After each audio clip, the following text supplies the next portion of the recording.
Alors Jésus s'écria « Pourtant je ne suis pas venu de moi-même, mais celui qui m'a envoyé est vrai, et vous ne le connaissez pas. » Jean chapitre 7, verset 28.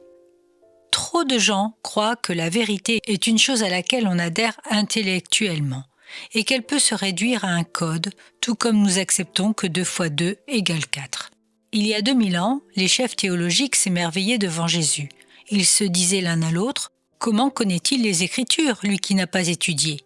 Et d'où lui vient cette doctrine étonnante, lui qui n'a pas fréquenté les écoles des rabbins ?»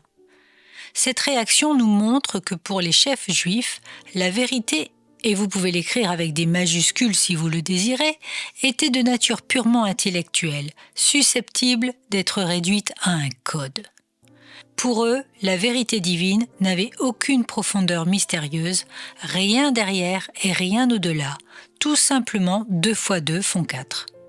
C'est sur ce point qu'ils divergeaient d'opinion avec le Sauveur, car le Seigneur Jésus enseignait constamment ce qu'il y avait derrière et au-delà. Il leur montrait qu'il n'était qu'un moyen transparent par lequel Dieu parlait. Il disait « Mon enseignement n'est pas de moi, je ne suis pas un rabbin qui enseigne une doctrine que vous pouvez apprendre par cœur et répéter.